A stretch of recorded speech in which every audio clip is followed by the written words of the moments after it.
Ya saya sempet sih izin sama ibu saya untuk nggak maju lagi karena waktu pandemi itu posisi paling berat ketika jadi pejabat karena banyak orang meninggal dunia tapi kamu nggak bisa ngapa-ngapain. Ibu waktu itu bilangnya gini, Le dulu sebelum kamu jadi apa-apa kamu izin ibu punya hak untuk mengizinkan kamu atau enggak. Ibu saya telepon lagi, Le istiqoroh ibu kok nggak enak ya. Ternyata usut punya usut, ibu itu diteror sama teman-temannya yang di Trenggalek. Panjenengan pernah jadi wakil bupati termuda loh dulu, terpilih. Iya, nggak banyak loh anak muda itu kemudian terjun di dunia politik, praktis, kekuasaan. Ya kalau yang lain-lain, bapaknya bukan presiden. yang bukan siapa-siapa loh ya.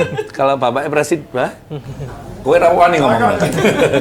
Ini kan apa sih membuat Mas Ipin itu tertarik di Presikoin. Halo Mas Budiari.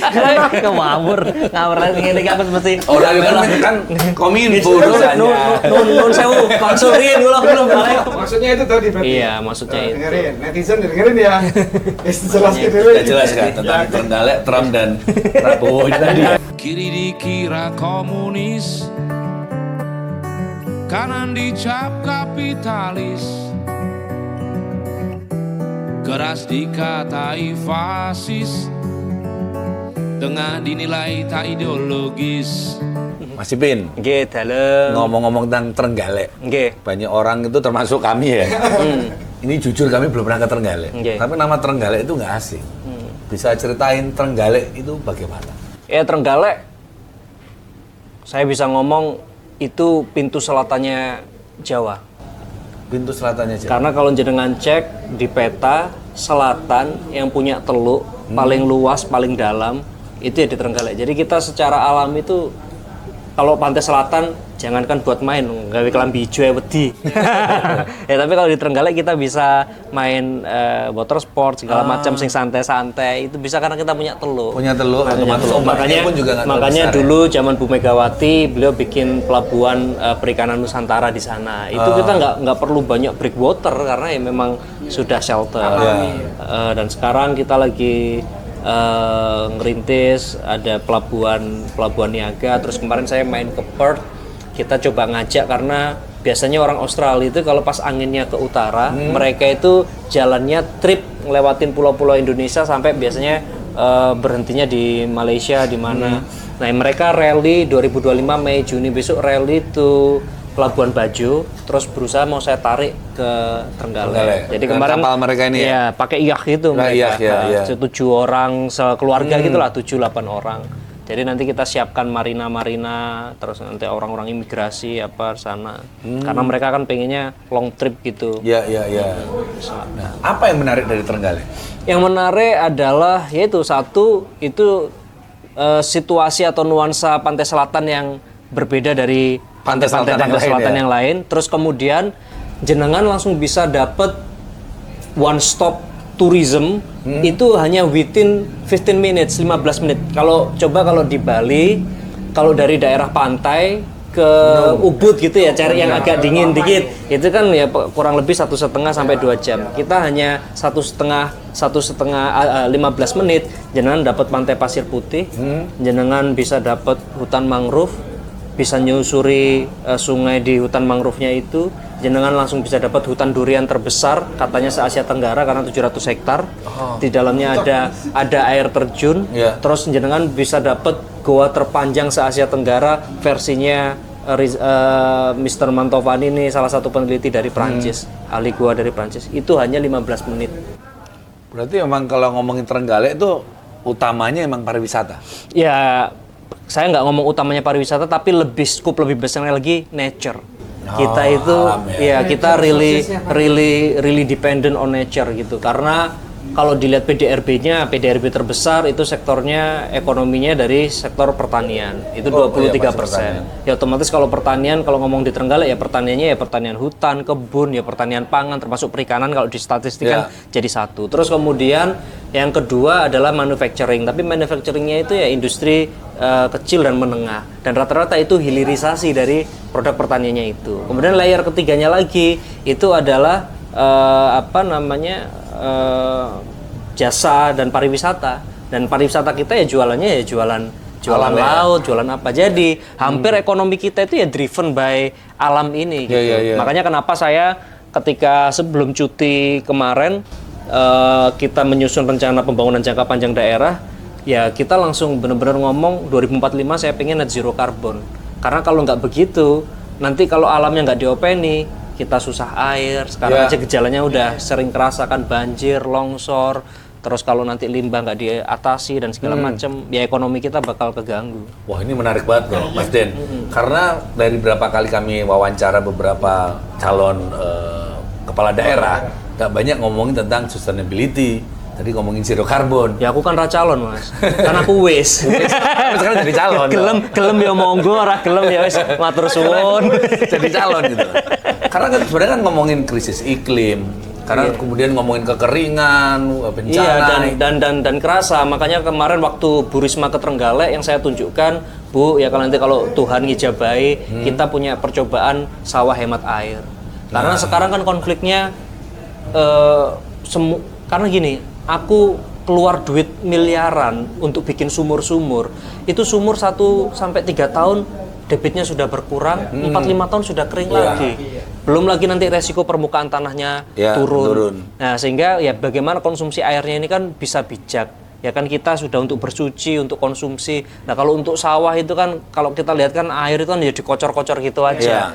Nah, akhirnya sekarang kita bikin sawah hemat air itu, ya sebenarnya bikin sawahnya kayak tambak ngaten. Jadi dikasih lapisan permeable, terus tanahnya dikembalikan di situ sehingga air dikasih sekali sudah tergenang di situ.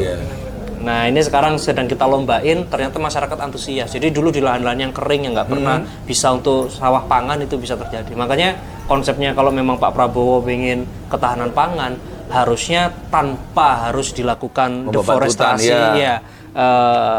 pembebatan hutan dan segala macam, sebenarnya intensifikasinya masih memungkinkan. Jadi saya coba di lahan yang dulu bukan lagi indeks pertanian 100 atau 300, enggak. Ini 0. 0 itu artinya nggak pernah bisa ditanemin padi. Sekarang setahun ini sudah panen 4 kali, Mas. Dengan sistem baru ini ya, dengan hemat air tadi ya. Wow. Kendalanya gini loh, Mas, ini kan saya cerita ya, nanya teman-teman. Ngerti Trenggalek, ngerti Trenggalek piye? Kalau uang ini kayak nama-nama hilang semua. Teman-teman muda itu hilang semua. Ada cuma ya sebuah gitu. Maksud saya gini, programnya Gus Irfan tadi Gus tadi kan bagus banget nih macam-macam. Itu yang mau ngerjain siapa? Apakah teman-teman ini akan ditarik? Karena setahu cerita-cerita itu bahwa generasi muda itu lebih senang kalau dia kerja di luar Trenggalek.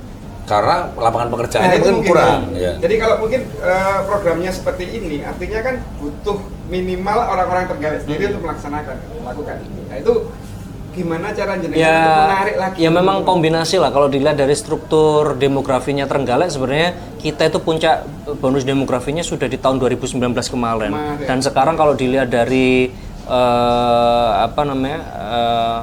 natalitasnya gitu ya atau mortalitasnya, kita itu sudah mulai slow down, mulai aging population. Terus kalau dilihat dari IPM, indeks kita yang komposit yang paling tinggi itu di indeks kesehatan, itu pun karena angka harapan hidup. Jadi memang di Trenggalek banyak elderly people. Makanya untuk nangkap anak mudanya, satu nggak harus mereka kerja dulu deh. Minimal sekolah masih di usia muda yang mereka masih explore itu tetap menetap di Trenggalek. Makanya saya ngotot betul meskipun pemerintah daerah itu nggak punya kewenangan terkait pendidikan tinggi, tapi kan kita bisa punya upaya untuk memberikan insentif agar pendidikan tinggi itu hadir sebanyak-banyaknya di Trenggalek. Salah satu yang kita lakukan adalah kita menghibahkan tanah pemerintah untuk bisa dijadikan kampus. Dan itu pun kita milih kampusnya, jurusannya harus yang saintek. Jadi termasuk ini UINSA sudah mau masuk, dia fokus di perikanan. Lah kan kita punya pesisir tuh. Sesuai lah. Jadi sesuai. Terus kemudian nanti agroteknologi. Nah, sehingga kalau sudah mereka punya basis ilmu, basis pendidikan, ya memang seakan-akan nanti dia ngejar nilai. Tapi kan akhirnya dia nanti berkontribut juga di situ karena ilmunya sudah dapat, relate dia melakukan penelitian apa. Nah, sementara yang kalau saya lihat di kelompok-kelompok tani yang sekarang berinovasi, ya kalau dibilang muda banget juga enggak, tapi ada juga kelompok-kelompok petani muda kayak Mas Kacuk CS yang bina Mas kalau Mas Kacuk yang di laut itu dia bina kelompok-kelompok melon kayak gitu. Terus yang sawah hemat air itu ya rata-rata masih masih 50-an lah, 50 sekian, karena biasanya inovasi. Kalau yang sudah sepuh-sepuh itu kan dia nunggu dulu. Tapi inovasi by experience ya. Iya, bukan by iya, ilmunya ya? ya, maksudku kalau sekarang kita ngomong smart farming kan orang selalu mengkonotasikannya berat, IoT. Iya, sekarang berat lah. Daging-daging. Sekarang kalau kita install water dripping water, betul. irrigation lah, atau terus sistem IoT yang bagaimana, satu biayanya mahal, kedua ngajarinya lama, ketiga apa memang bisa diterapkan di semua. Ya, betul. Jadi teknologi menurut saya yang smart itu ya yang murah, yang familiar sama mereka, yang applicable, bisa direplikasi cepat tanpa harus pakai anggaran pemerintah. Jadi saya kemarin ngomong ke dinas waktu rapat terakhir, sudah sekarang anggaran kita terbatas, bikin aja lomba. Jadi kalau sudah ada percontohan sawah hemat airnya, sudah terbukti, BPS ngomong bahwa hasil pertanian ubinannya per hektarnya lebih besar, lebih hemat air, lebih sehat padinya, karena juga pakai organik segala macam. Sekarang dilombakan, siapa yang bisa niru ini dengan biaya lebih murah, nanti kita kasih alat pertanian, kita kasih apa. Jadi duit yang kecil bukan untuk membuka sawah baru lagi, tapi untuk ngasih hadiah aja ke mereka. Jadi meskipun kita punyanya anggaran cuma 200 juta, 300 juta, itu sudah bisa membuka sawah-sawah hemat air yang baru karena teman-teman berlomba. Akhirnya sekarang apa? Terpal yang nggak kepake dipakai untuk jadi kalau nggak kuat beli lapisan permeable sing mahal. Plastik plastik kopo gitu. Terus ada lagi yang bagus itu dia pakai dolomit.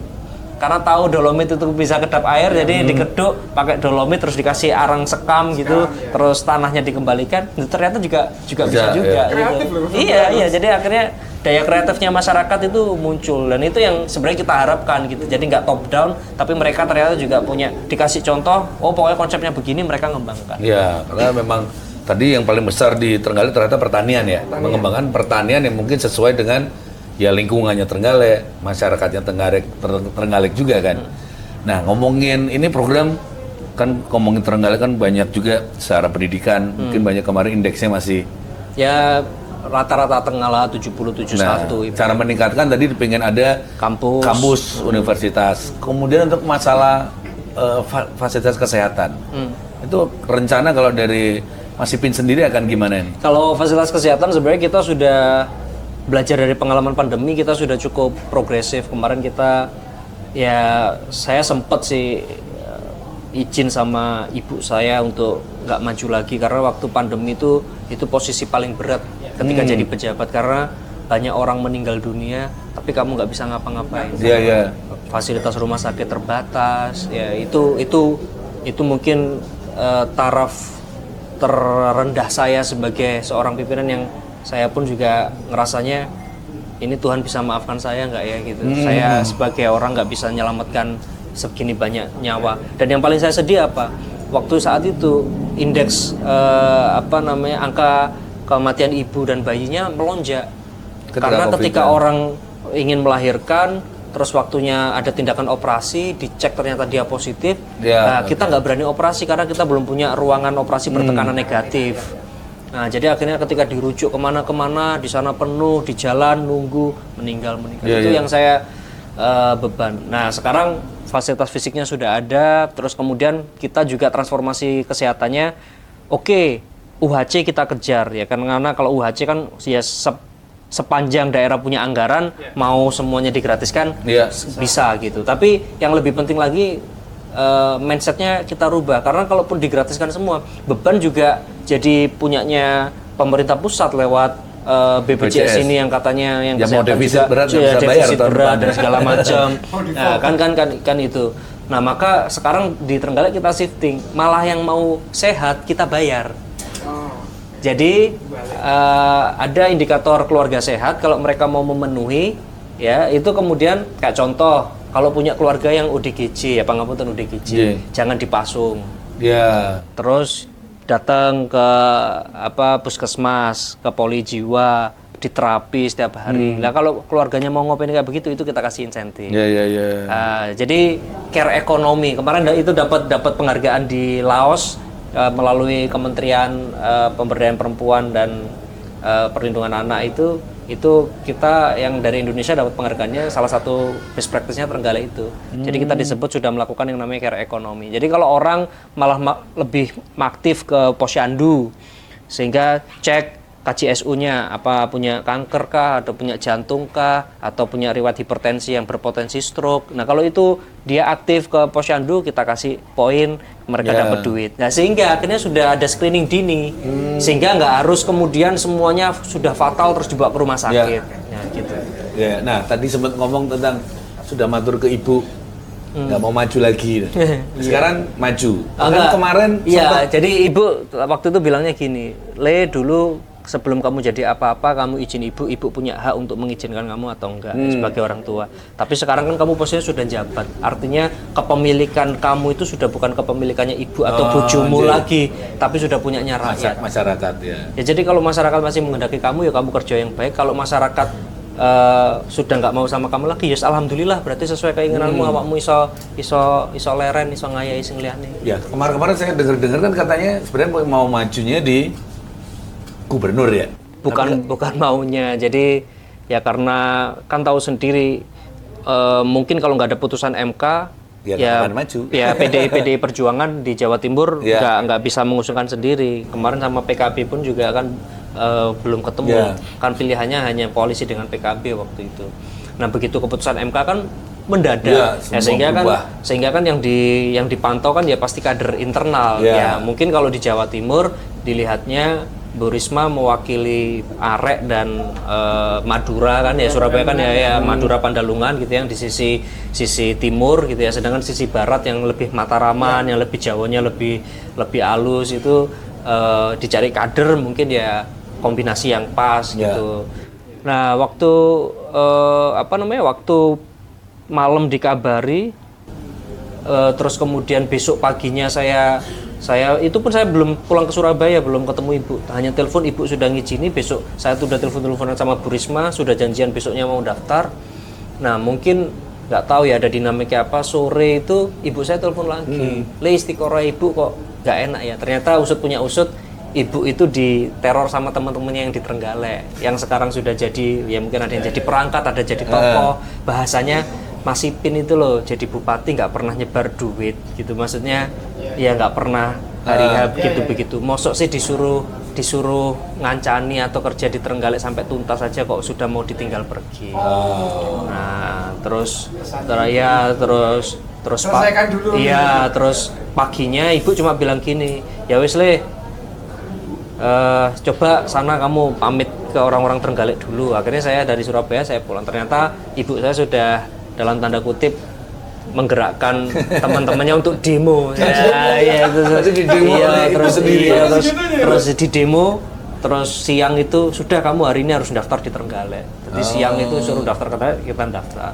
Tapi waktu itu DPP jangan daftar dulu, menghadap dulu ke Jakarta. Saya baru bisa daftar langsung ke Jakarta, langsung balik jalan di Jakarta itu ya ikhtiar cari siapa ya yang pantas dampingi Ibu Risma gitu. Nah saya lihat Gus Han ini kan sudah punya pengalaman apa gitu ya, kita komunikasi, Pak Aswaranas telepon, telepon semuanya. Ya sudah kita propose Gus Han, terus alhamdulillahnya mau. Jadi saya telepon sebelum berangkat pesawatnya, begitu mendarat telepon lagi, sudah kontak-kontakan, ternyata sudah nyambung juga sama keluarganya ibu, sama timnya ibu Bu Risma. Ya sudah, saya ke DPP sudah nggak ditanyai lagi, cuma disuruh bawa rekomnya ke Surabaya karena besoknya mau pendaftaran hari terakhir malam. Saya tuh ini agak lompat gitu. Saya tuh kalau manggil jenengan kan Gus Ipin, sedangkan Mas Haji itu Mas Ipin kalau manggil jenengan. Sing bener sing gitu. Yang bener kenapa kok tiba-tiba saya sendiri bilangnya Gus itu penghormatan. Tapi saya nggak merasa layak dihormati seperti itunya, kan ada gus-gus yang lebih pantas ya. Kalau emas gitu kan lebih enak. Soalnya kalau Cak juga nggak relate kalau di Trenggalek. Orang Surabaya ya. Terus mungkin kalau manggil Kang juga mungkin orang terlalu Jawa Barat. terlalu Mas lah paling enak. Iya, Mas paling pas itu. Panggilnya Mas aja. Mas aja. Aku apa? Brea undangnya Mas. Iya, Mas. Kan duduk gustiku. Gustine dhek. Aku kasunanan soalnya. Aku duduk buyar negara. ora melu-melu. Gini. Pokok. Nggih, aku fokus sih Mas. Sampai sih, Pak. Ya weh, aku sih ya. Silakan. Ini kan panjenengan pernah jadi wakil bupati termuda loh dulu, terpilih. Iya, Nggak rekor banyak muri. loh anak muda itu kemudian terjun di dunia politik, praktis, kekuasaan. Ya Wah, kalau yang banyak. lain-lain, Bapaknya bukan presiden. yang bukan siapa-siapa loh ya. Kalau bapaknya presiden, bah, kowe rawan nih ngomong. Ini kan apa sih membuat Mas Ipin itu tertarik di Ya enggak, dunia politik? kalau menurutku itu enggak ada dikotomi muda atau tua. Artinya saya sekarang 34 besok meninggal juga bisa. Sampai mungkin umurnya sampai 80 100 tahun sehat juga bisa gitu. Jadi nggak ada namanya dikotomi muda sama tua. Menurut saya umur itu nggak ada yang tahu. Jadi saya ditinggal almarhum bapak sudah umur 16 tahun. Bapak saya sudah meninggal. Artinya dari situ saya ngawali lagi, striking of life, nggak ada wong tua, nggak ada bapak itu rasanya begini. Melihat perjuangannya ibu seperti itu, terus ditemukan sama istri yang juga ternyata hidupnya juga berjuang gitu. Jadi ya mungkin di usia 25 tahun saya dalam tanda kutip nggak gagap melihat kehidupan itu aja gitu. Jadi ya santai aja, mau maju mau apa ya santai aja. Tapi nggak banyak loh. Saya pun nggak pernah mau urusan politik Mas ya, kecuali ngece-ngece kayak gitu. Kecuali Bapak jenengan seseorang gitu. Paman saya adalah hakim MK. Selalu ya. Lu kan akeh Mas MK. Nah gini, Mas Ipan, saya tuh lihat Instagram jenengan. Ada tulisan yang menarik saya sebenarnya. Antara Donald Trump, Prabowo dan Penggalek. Ini hubungannya apa ini kok jauh? Ya ini maksudnya jenengan apa? Ya hubungan yang menarik karena gini, ketika Trump menang sebagai presiden, itu kan banyak status yang beredar di X atau segala macam ini pertanda the last dollar bill for Ukraine gitu. Artinya nggak ada lagi support untuk perang Rusia dan Ukraina. Artinya kalau nggak ada perang Rusia Ukraina, terus kemudian kemarin juga Putin ada statement di media sosial bahwa siap bernegosiasi lagi meskipun BRICS sudah mau dedolarisasi, tetapi siap bernegosiasi lagi dengan Amerika terkait masalah embargo. Nah ini kan kemudian membuat berarti kan nanti pasokan gandum ke Eropa akan lancar lagi. Nah, padahal akhir-akhir ketika waktu Rusia Ukraina itu terjadi perang gitu. Mokaf kita itu laku keras di pasar Eropa, gaplek itu. Nah, padahal di Jawa Timur termasuk Pohong dan segala macam itu kan ada di situ. Nah, makanya tapi juga kemudian jangan lupa Trump ini juga gayanya proteksionisme. Jadi kalau Pak Prabowo nasionalis. Nah, maka kalau sampai yang di barat nanti proteksionisme, berarti kan kita hanya rely on dengan bagaimana kemampuan kita meng-create demand dan juga meng-create belanja di dalam daerah. Nah, maka yang kita penginkan kayak contoh makan siang bergizi, ya harusnya janganlah sampai pakai barang impor. Ya entah susunya, ya kan susu pun juga susu sapi nggak semua orang susu ikan. Sampai senengnya susu ibu mesti. Kita semua, soalnya kita semua ASI eksklusif karena beli susu formula nggak kuat di campur tajin. Ya jadi itu jangan sampai impor susunya, impor berasnya atau apa, kan bahan pangan lokal kita kan banyak. Ya itu, jadi kalau di sana proteksionisme ya kita harus proteksionisme juga. Jangan karena seakan-akan mengejar 4 sehat 5 sempurna terus kita buka keran. Ya. Maksudnya itu tadi berarti. Iya, maksudnya itu. Dengerin, netizen dengerin ya. Jelaskan dulu. Kita jelaskan tentang Trenggalek, Trump dan Prabowo itu tadi. Kita sempat mikir, Trump ini. Aku mikir kalau Trump ini Las Vegas atau Trenggalek jadi Las Vegas. Dalam artian mungkin karena meningkatkan pariwisatanya tadi ya, pariwisata alam. Karena ngomongin Las Vegas itu dulu juga daerah kering loh itu. Padang gurun, desert yang nggak ada orang mau. Kemudian ketika zaman Luciano itu kemudian mereka membangunlah di situ. Kita nggak lihat Sekarang jadi kemudian- ladang apa? Ladang kebahagiaan. kebahagiaan. Happiness, Tapi yang menarik adalah kemudian Las Vegas yang tempatnya gurun, yang orang nggak mau dulu ambil tempat itu, kemudian ada mau bukan ngomongin tempat judinya, tapi bagaimana mereka mengembangkan daerah yang dianggap gagal. Berarti kebijakanku salah, kudune gak bangun kampus ya, bangun tempat judi. Ya nggak juga, Mas. Yang penting gak online. Ada yang kena. Kalau offline boleh. Iya, iya. Ya Pak. Online bisa boleh. Beresikoin. Halo Mas Budiari. Ngawur ngene kapan mesti. Orang kan kominfo urusannya. Nun sewu, konsulin kula belum turun buyar. Ya wes kono emang. Ini terakhir nih ya. Iya, terakhir. Ini lawan kota kosong. Lawan kota kosong itu enak-enak nggak enak Mas ya?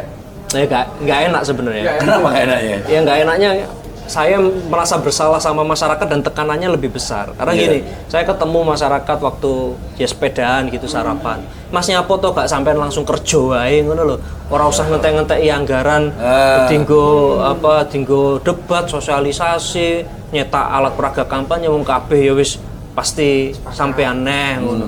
Nah, itu kan tekanan ke saya dan kalau saya akhirnya jadi mikir kalau ini sampai kalah, kalau sampai kemudian pilkada lagi, kan berarti saya nggak berhasil menghemat anggaran APBD yang kurang lebih 30-60 miliar loh dibutuhin. Dan 30-60 miliar itu bisa jadi jalan hot mix yang bagus 30-60 kilo. Yang which is itu sekarang lagi dibutuhin. Makanya kemarin kayak kita kan ada LO ya yang komunikasi kan memang disediakan. Ketika harus pendaftaran aku nggak mau di hotel, udah di kantor KPU aja ben murah. Kemudian debat, udah nggak usah 3 kali, sekali aja wong gak ono.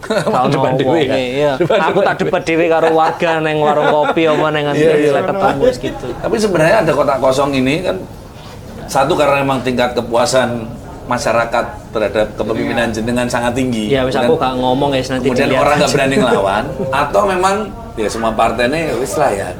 Inilah sebenarnya apa yang terjadi? Ya kalau kita ngelihat dari sumber daya sebenarnya kita kan energinya sudah habis untuk pemilu sebenarnya. Ya pemilu kemarin pilpres, terus saya juga ketua partai, bagaimana kursi bisa tambah gitu.